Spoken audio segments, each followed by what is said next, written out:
The Supreme Court heard one of the thousands of cases against the agricultural chemical producer Bayer for its herbicide Roundup. The lawsuit in the High Court alleged Monsanto, purchased by Bayer in 2018 and maker of the product's active ingredient glyphosate, failed to warn people the weed killer causes cancer. We'll hear argument next in Case 24-1068, Monsanto Company versus Durnell. Mr. Clement?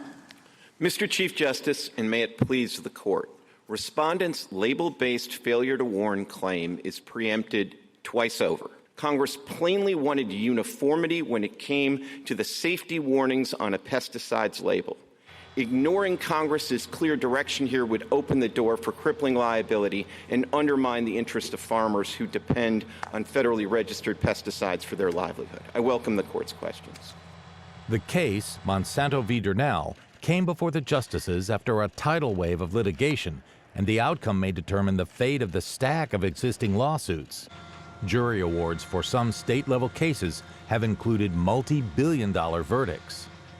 Several of the justices seem sympathetic to Monsanto's argument that it can't be sued under state law because federal regulators have determined Roundup is not a likely carcinogen.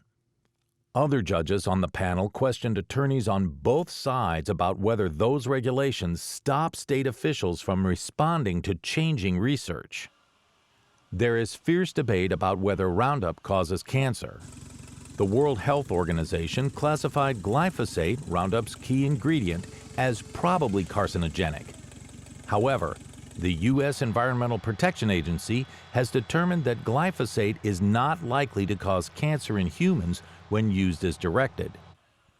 The EPA approved a label without a cancer warning, and Bayer argues that it's required to follow those federal standards, not the state laws Durnell and others have used as the basis for their lawsuits.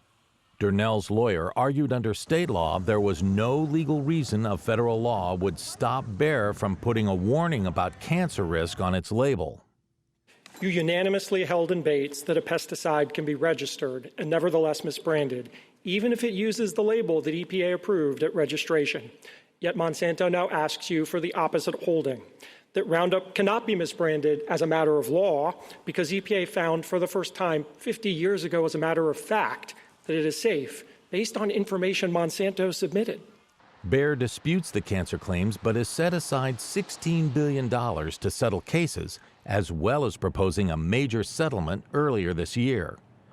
At the same time, Bayer has tried to persuade states to pass laws barring new cases, and a few have agreed. The agricultural chemical giant has also removed glyphosate from residential lawn and garden products sold under the Roundup label.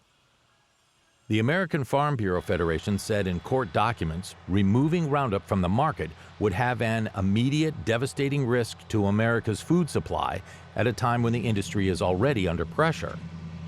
Environmental groups say Bayer wants to keep juries out of the lawsuits because of its state court losses. Roundup maker Monsanto is backed by the Trump administration, a legal position at odds with some allies in the Make America Healthy Again movement who want to curtail pesticide use. A final ruling is expected in late June or early July, in line with the end of the court's judicial term.